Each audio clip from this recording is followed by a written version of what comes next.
glad you're here. There were more people here a while ago. I guess they're all kind of in the middle, really. Welcome. Let's take a moment in between raindrops to stand, greet one another, share our sign of peace, and welcome. Peace be with you.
Thank you, TJ. So let us gather together in God's Spirit as we call ourselves together. Come, let us be God's community. Come with love. The steadfast love of God never ceases. Come with curiosity. We are one body, one planet, one church. Come with hope. As we gather with the bread and the cup, justice is served. Let us worship.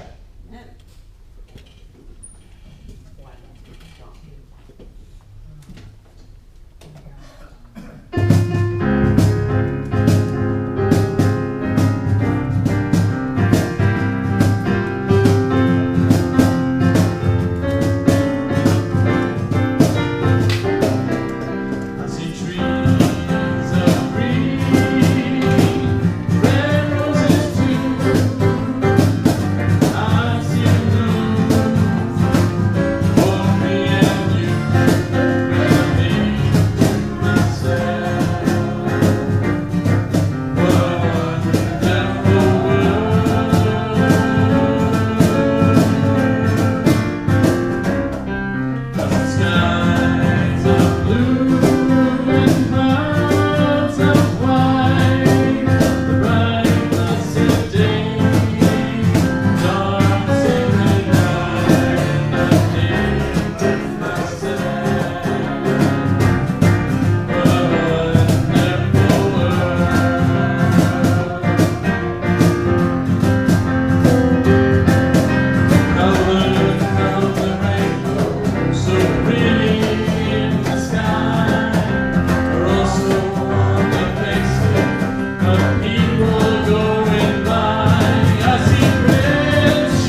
come and play a shaker?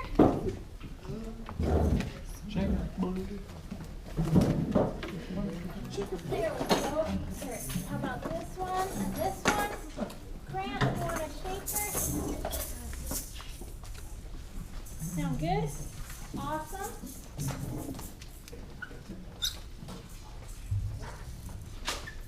So you might notice some different faces in Fearless Welcome. Hillary, will you come sing with us?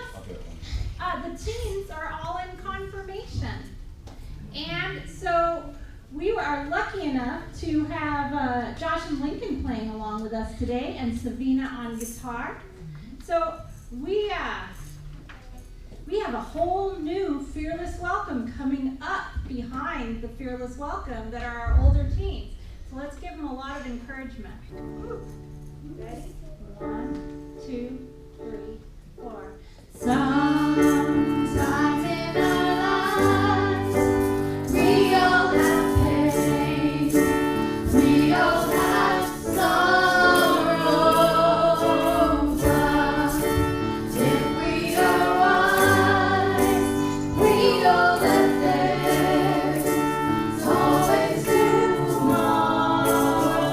Lean on me when you're not strong. I'll be your friend.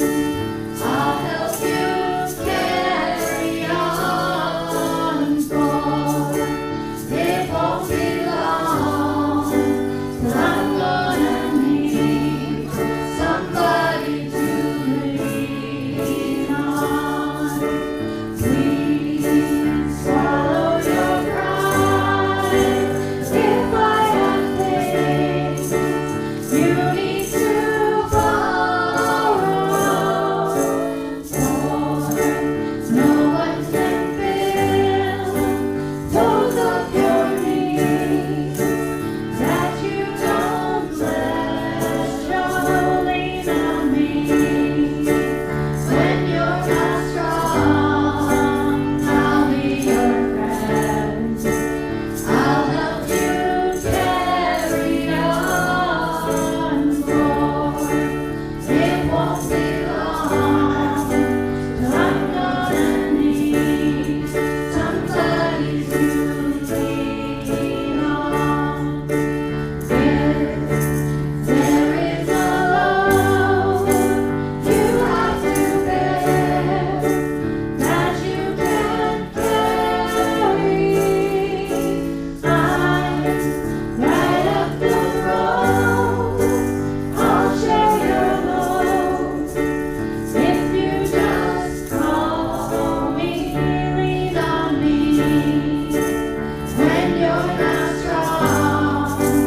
I'll be your friend. I'll help you carry on, for it won't be long till I'm gonna need somebody to lean on. So just call on me, brother, when you need a hand. We all need somebody to lean on. I just might have a problem that you'll understand. We all need somebody to lean on. Lean on me when you're not strong. I'll be your friend.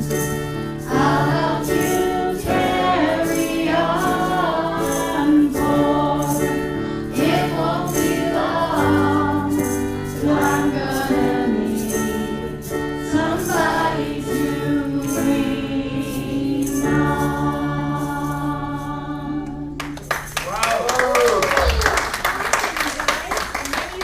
Oh, I see what you're Very nice. That's a perfect song for the introduction and for this text that we're going to read from 1 Timothy. Paul was writing a letter to his friend Timothy, his disciple, and we all need friends to lean on, right? So Paul, in many ways, leaned on his friend and disciple, Timothy. And this is what they call an epistle. You know what an epistle is, right? Epistle's the wife of an apostle. The wife of an apostle, which I know. It's a letter. Epistle just means a letter. So this is a letter, probably not written by Paul himself, but somebody who recalled that relationship that Paul had with Timothy.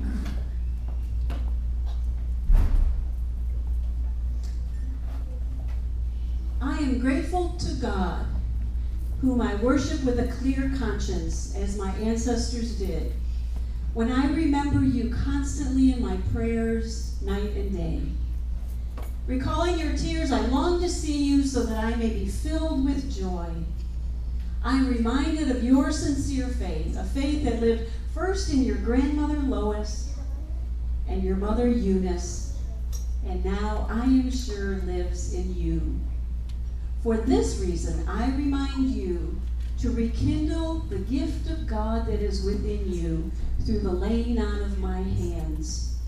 For God did not give us a spirit of cowardice, but rather a spirit of power and of love and of self-discipline.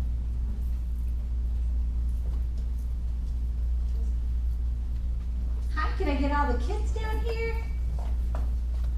You guys too. You're part of the kids. Josh, you're part of the kids.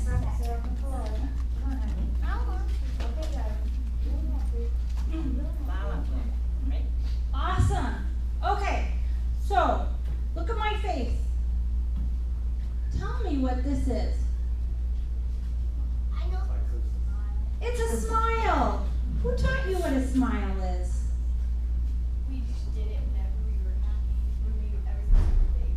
Ever since you're babies? Do you think that it just came to you naturally? Or do you think you might have seen a big face smiling at you when you were a little baby? What do you think, Grant? What do you think, Savina? Our parents smiled at us. I think our parents smiled at us. Did you know that little babies, the most interesting thing to a little baby is their parents' face? They watch every movement of it. So somebody taught you how to smile. How about this? What's that? A frown. Do you think somebody taught you how to frown too? Yeah, I think somebody taught you how to frown. Maybe when you were pooping a lot. They taught you how to frown. What about walking? Do you think somebody said, that's it, you can do it. Hold on, hold my finger, you can do it. Think somebody did that, taught you how to walk? What about when you were saying, mama, mama, mama, mama, mama, mama, mama? Do you think somebody said, that's right, mama, mama, I'm your mama. I'm your papa, or I'm your daddy. Somebody taught us all these things. Everything you guys know and I know, somebody taught me and somebody taught you.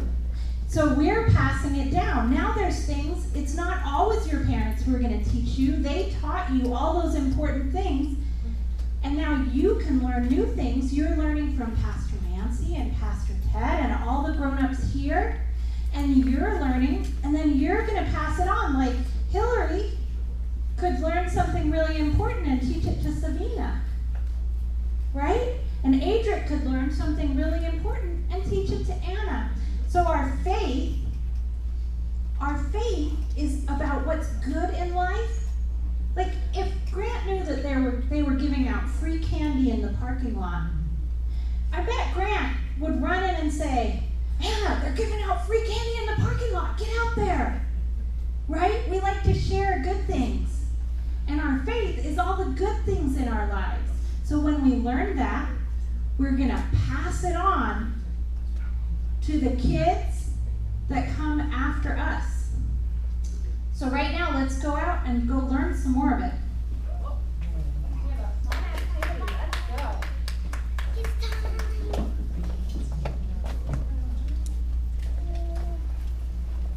Can someone help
Sorry for the technical difficulties in that. I think it's slow internet speed. We'll blame it on that. I like that video that was a specially commissioned piece for Hanukkah, obviously, but it reminds me of kindling the light that was within us, kindling the gifts of God that are within us, to change the world from dark to light.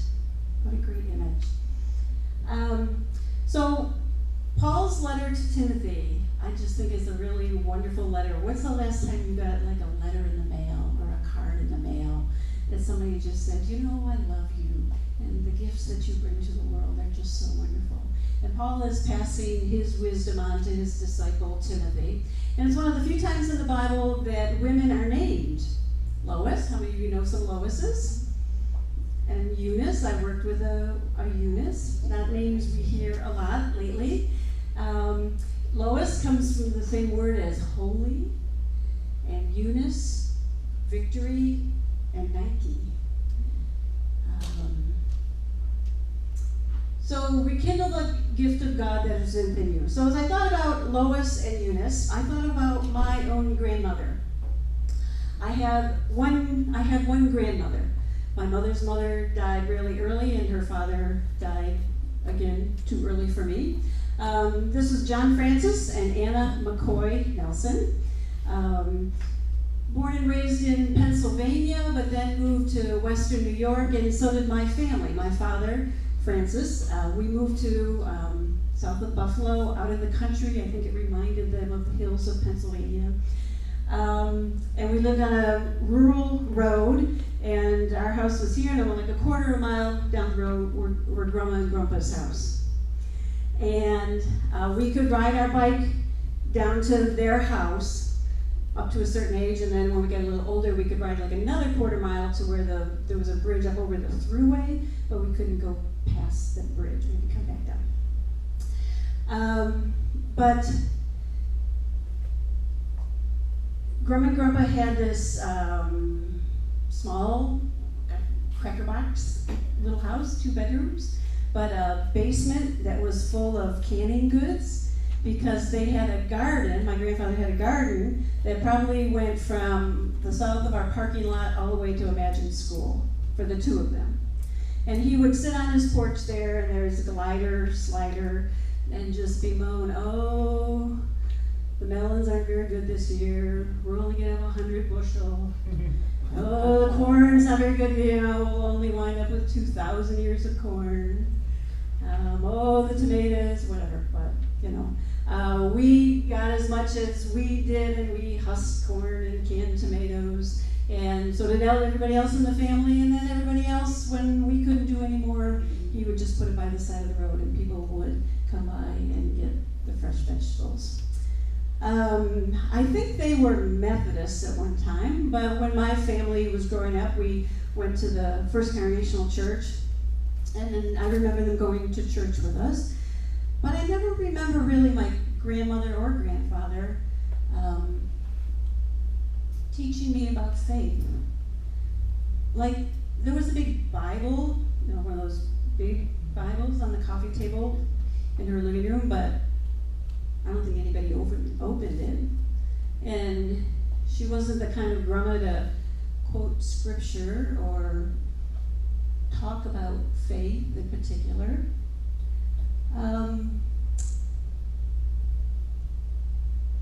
And yet, I think she taught me a lot about faith. When you think about it,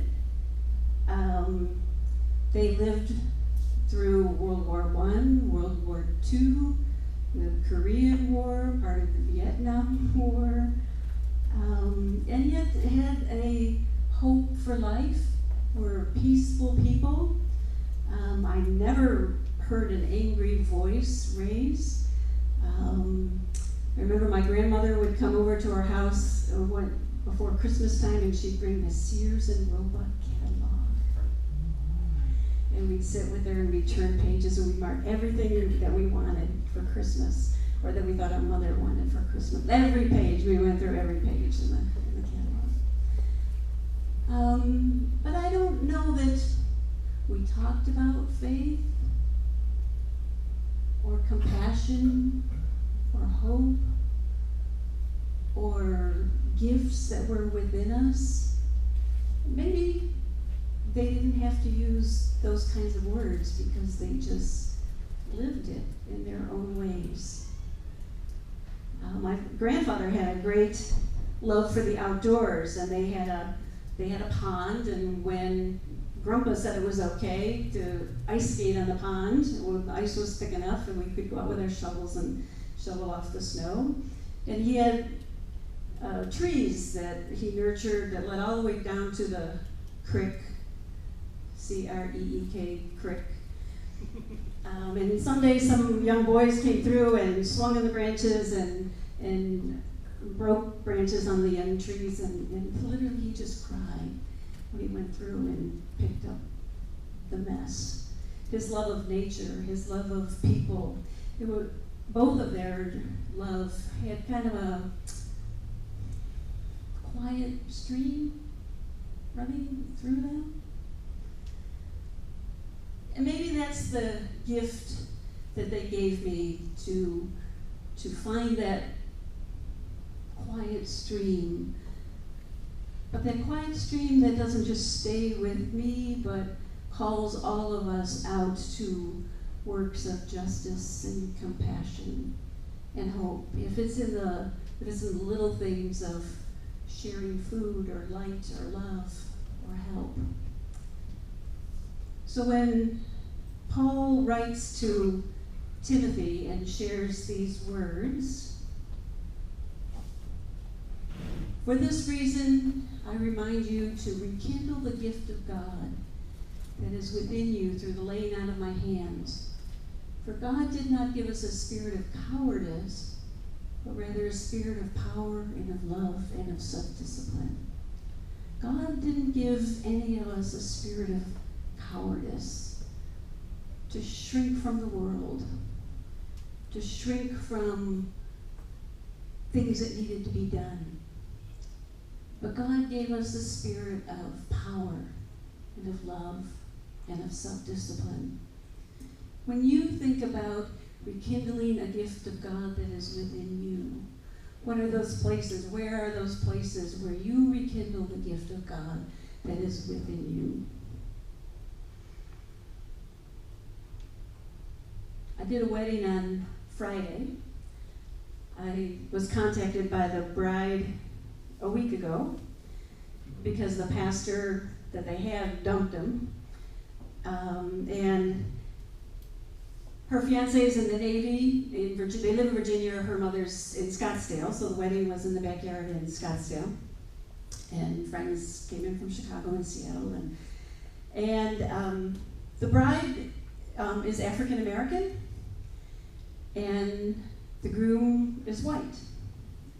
And they have a 14-month-old daughter.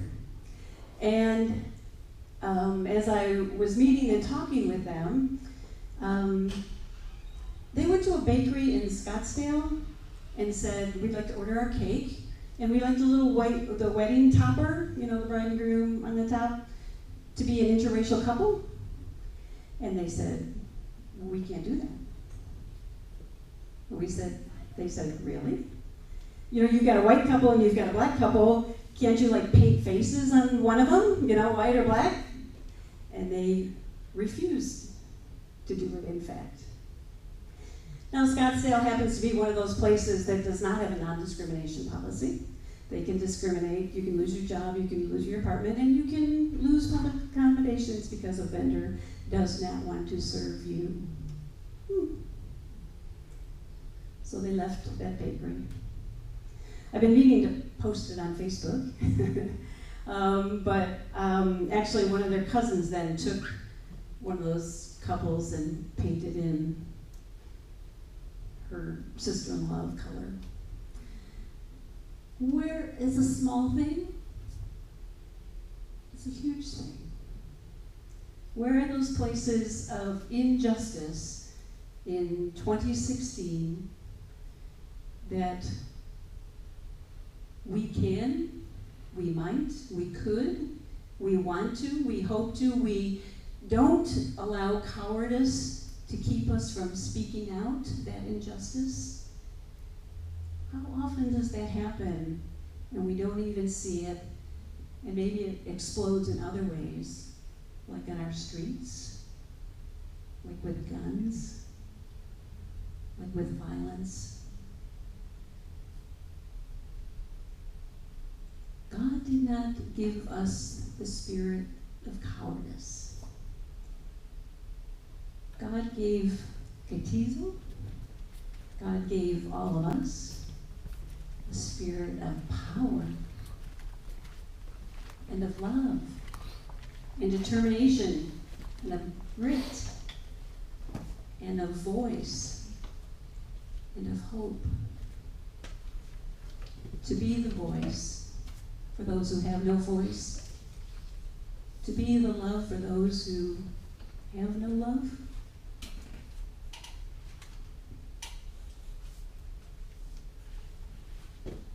Claire said that somebody taught you to walk, and somebody taught you to talk, and somebody taught you to love. Somebody taught some people to hate, and that hate was okay, and that hate was better than love, and maybe we should do more of that.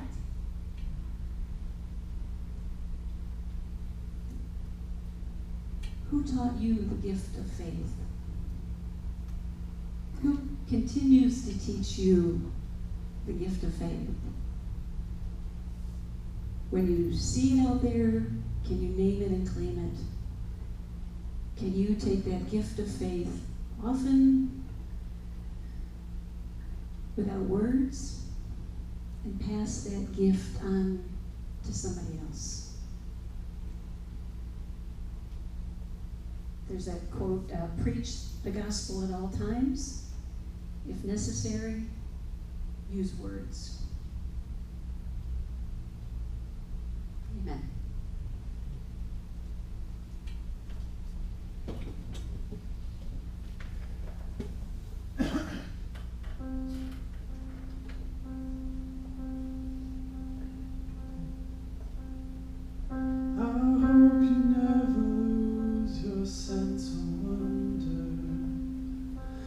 Get your pity, but always have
hope one more opens. Promise me that you'll get paid a fighting chance. And when you get the choice to sit it out again.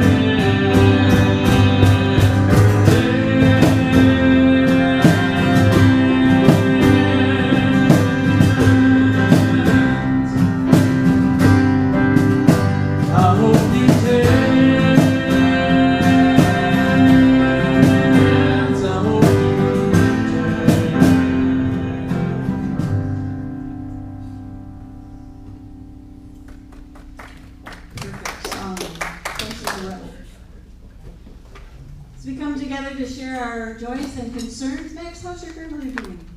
Better, actually. She's walking around and Wow. she's being a holy terror again, so we know she's doing better.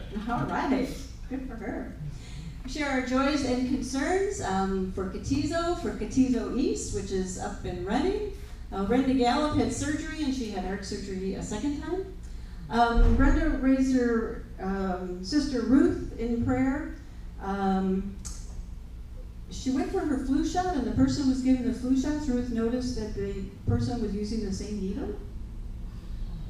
And and so all those people have to be tested for the next, just unbelievable that happens. Sharon and John Hyde were married here yesterday. Sharon Holmes sits over there. A great celebration of love.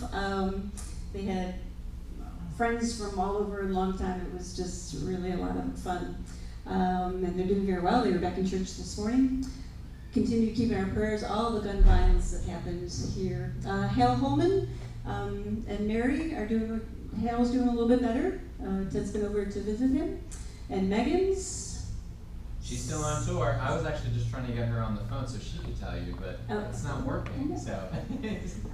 Sounds up with the internet. Keep Russell and KJ in our prayers.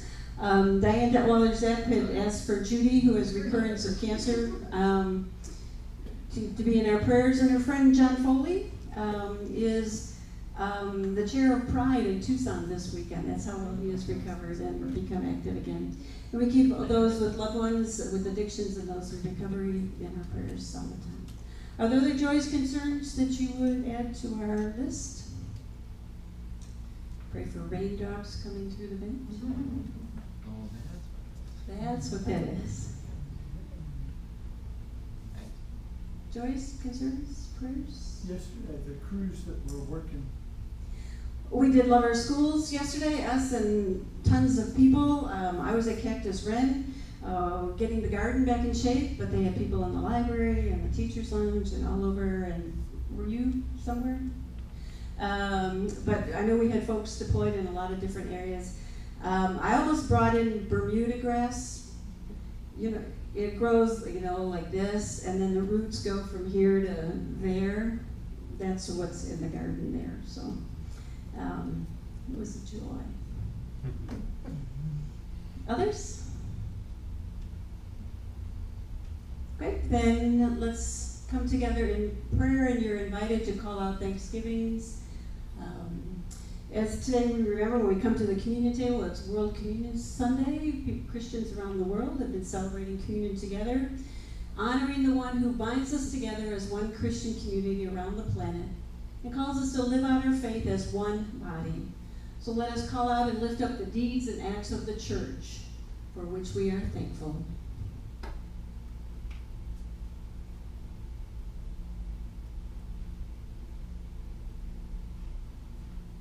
For Francine, and for Claire, and for Susan, and for the kids that come out Saturday morning to learn the gift of tennis.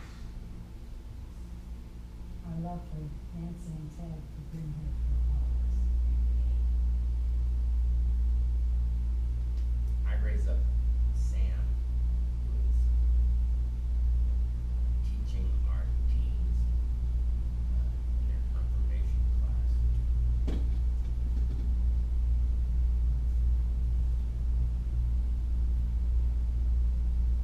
For the wonderful teachers who make our children so much more amazing every day. For the love and the warmth we feel from each other here.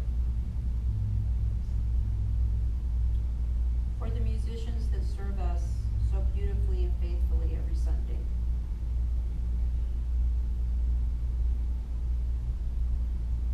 For introspective, irreverent children who keep me on my toes all the time.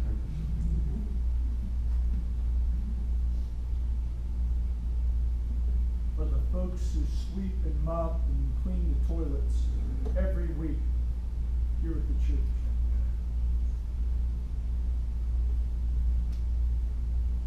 For Vince Casara, who's come back to see his final things packed and shipped and goes to his next son in Dallas and then eventually on to Florida.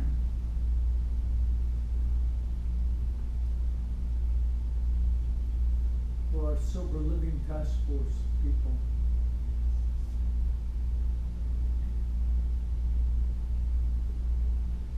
For all the prayers of our lips and the prayers of our hearts, we unite our hearts and spirits with Christ followers around the world, works of justice and hope and peace. In Christ's name, let the people say, Amen. So as we come together today and share our gifts, our Neighbors in Need offering is today also. We give thanks for the planet we share with all of God's creation and for imagining a world made new. Let us share what we have as one way of creating a world free from hunger, poverty, and oppression. Our gifts to Ktizo UCC and to Neighbors in Need, United Church of Christ, special offering.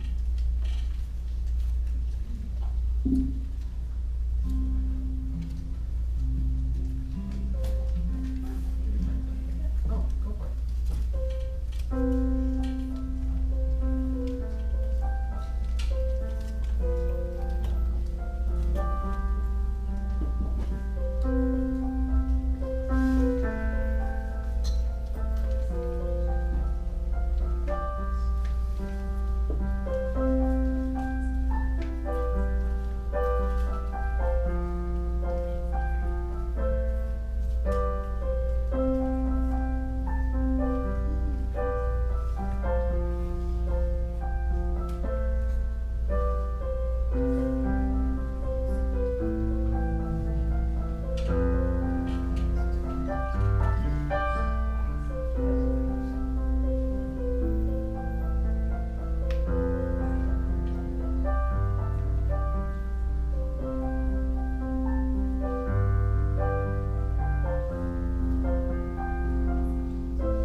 What you don't know is that 2 months ago, we were at the National Youth Event, and we were all asked to consider what gifts we have and how we could bring something fantastic alive. MC, as I tend to call it. And I had a talk one day, and we decided that together we would hold each other accountable, and that she would start writing a piece a week for me. I asked for the gift, and she's given it to me. The original piece that she just played for you, she wrote this week. Yeah.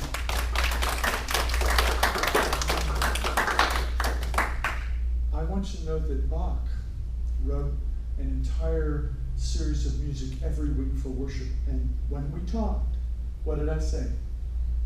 You can do one a week. And someday, she may write an entire service of worship's music every week like Bach. She is incredibly talented, and I'm so grateful that she was willing to pay for set. But this was a really big thing in my heart, if not for you. What do you think? Join me. Embolden us, O God, as people of your global village, To trust a new creation is possible. May our sharing be a symbol of that trust. Amen. Today's World Communion Sunday, and I I've had the privilege for 36 years to celebrate World Communion Sunday, actually quite across the United States at different churches. And each time, each season when we're doing World Communion, I've sought to find new ways to engage people from different cultures. So, as you can imagine, one of my tennis buddies is from India, and I talked to him and I said, do you think that Nisha, your wife, would make our communion elements this week?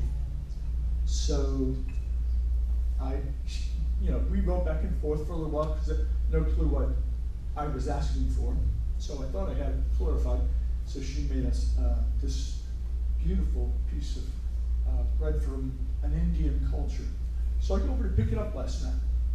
So I didn't mean to make a whole sermon into, forgive me later, but I went over to pick it up last night, and Naga was out at an Oktoberfest. So I came to the door, and Nisha said, "Oh, Pastor Ted," and she bows and goes into the kitchen, and I said, "Can I come in?" And she said, "Yes." I went in, and she said, "So, how many people are you feeding?" And I said, "Well, I don't know, somewhere between 50 and 90 people will be taking communion." She said, "Oh, I only prepared for 24. And I said, "What do you mean?" So she pulls out all of this Indian food to feed you. I kept it at my house, you're not going. There wasn't enough to share, so I decided to keep it. What happened was I said, we can't eat all of this. So they're having a little party at their house. But I try to explain to a Hindu person who has no idea about Christianity about Christ and the disciples gathering. Last night in their kitchen, I had that privilege. And because we're such good friends, she's brilliant. She's a astrophysics PhD. She's like mega smart. I'm trying to explain this to her. We get all done, and she said, you could just see the light bulb went off her head. There's a Hindu tradition where the body is broken and shared. It's actually not from the Hindu side that she's from, but it's from Christians tradition. So I was like, but you could just see she went, "Oh, body of Christ," and she got it. I asked her to explain the other tradition, which was absolutely fascinating to me, but I just went to get bread. Ended up with an incredible Christian Hindu encounter that I cherish. Jesus, when he was gathered, as I explained it to her, I was trying to say, he had this parade in that it was like this great celebration that he was coming into Jerusalem, and then 4 days later, he's preparing for these people to kill him, and all that kind of stuff. And I said, gathering together on that Thursday night in an upper room, there was all this cloud of controversy and concern and danger all through the city of Jerusalem. And Jesus took bread and he broke it. Just this everyday stuff you eat, just like in your house, this. And as we share, it emulates that self-giving love, that forgiving grace, that incredible interconnection between people. When Jesus said, "This is my body broken for you. This is my cup, a new covenant poured for you." To remember that redeeming love, that forgiving grace that comes there. Let us pray. Lord, we ask that again, as we have the privilege of remembering and participating in your incredible love, that you again restore us even in a more complete and whole way to the purpose purpose that you have established for us in our lives.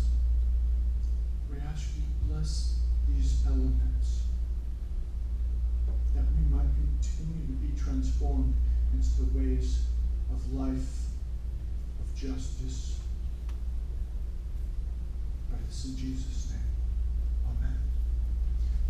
In our family, most of you already know this, but everyone's welcome at our table. If you've never taken it,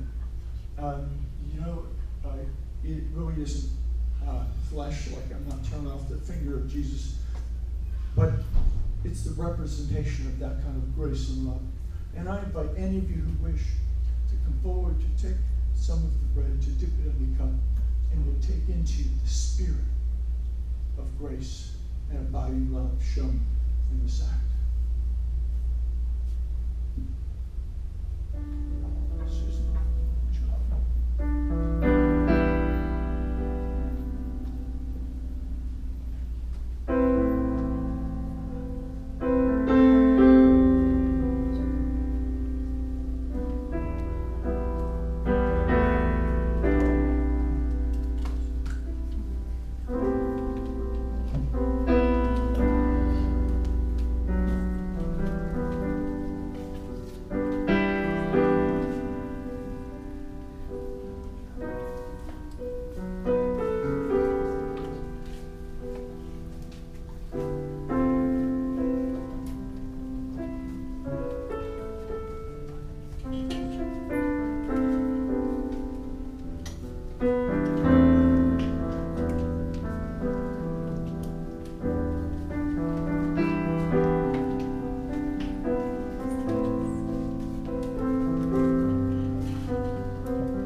Renewing and restoring our hearts, our minds, and the world around us. Amen.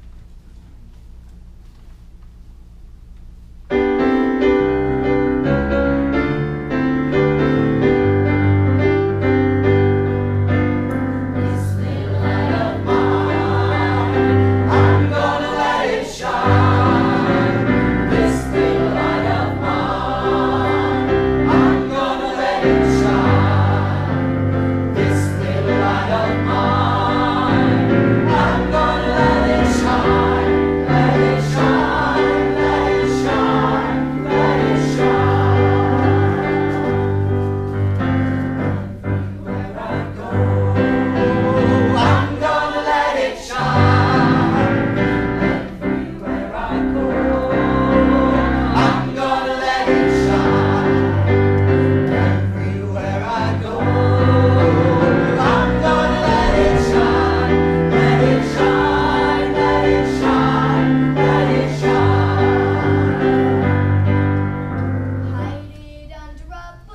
No! I'm gonna let it shine. Hide it under a bushel. No! I'm gonna let it shine. Hide it under a bushel. No! I'm gonna let it shine. Let it shine. Let it shine. Let it shine. This little light of mine, I'm gonna let it shine. Oh, this little light of mine, I'm gonna let it shine. This little light of mine, I'm gonna let it shine.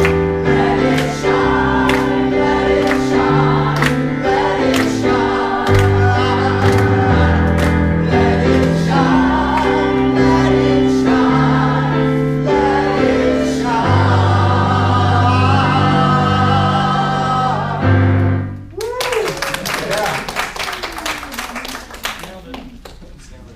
Yeah, that was beautiful. That was beautiful. Welcome to UCC, Ktizo, happening, welcome. If you're a first timer, I got a gift for you at the end of the service. Choir practice is today at 12:15, and if you're not there, be square. Farmers Market is open. If the rain hasn't taken them out, it's supposed to stop raining again at 12 o'clock. Farmers Market's open, Neighbors in Need collection, dedication is today. No worship team tomorrow because Nancy and I are taking a overnight to Albuquerque, New Mexico. We're gonna have a date weekend, except it's on Monday and Tuesday.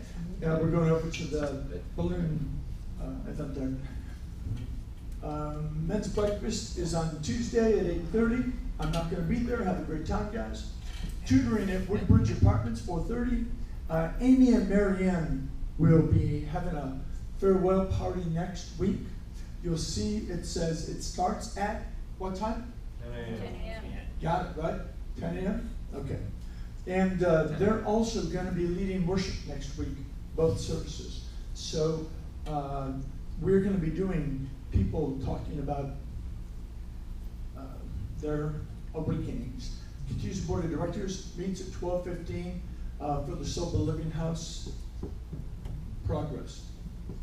What? And it's Sunday? Next That's- Sunday after church. Okay, next week after church. You'll see October, November spiritual gifts of the Spirit. These are folks who are going to be speaking. I think I may have signed up a person for November 20th, right, Shirley? Yeah. Shirley's down now. So come and enjoy and share and experience how people are being transformed. Rekindle the gift of God that is within you. Where, how, when, why have you shown your light? How are you rekindling the gift of God that is within you?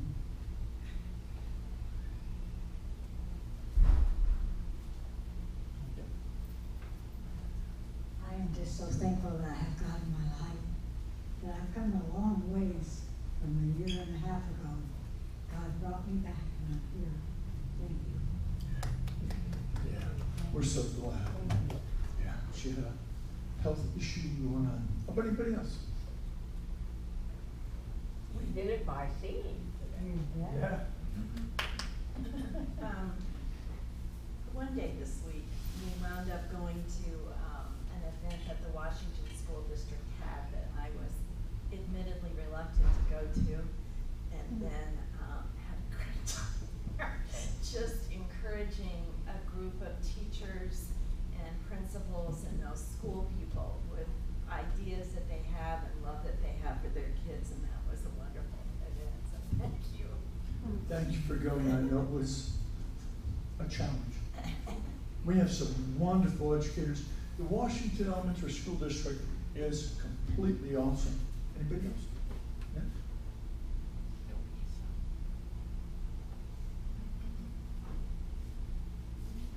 Okay. Going once, twice?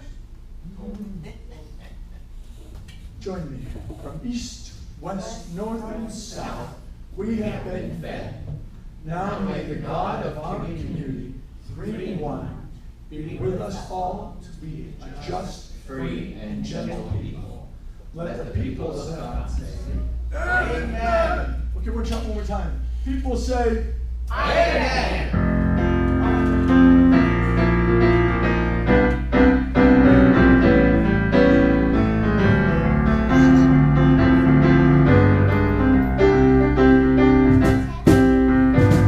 Every time it rains,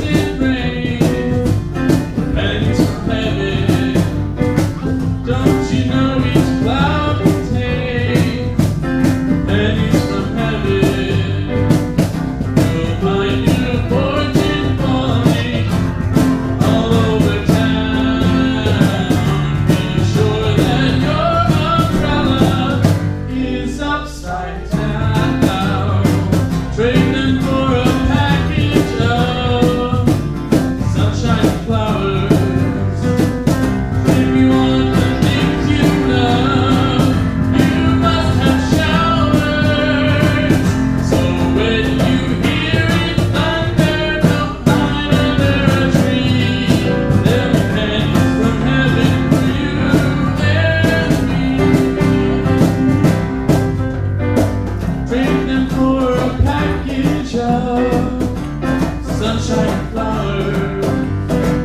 If you want the things you love, you must have showers. So when you hear it thunder, don't run under a tree. There'll be pennies from heaven, pennies from heaven. There'll be pennies from heaven for you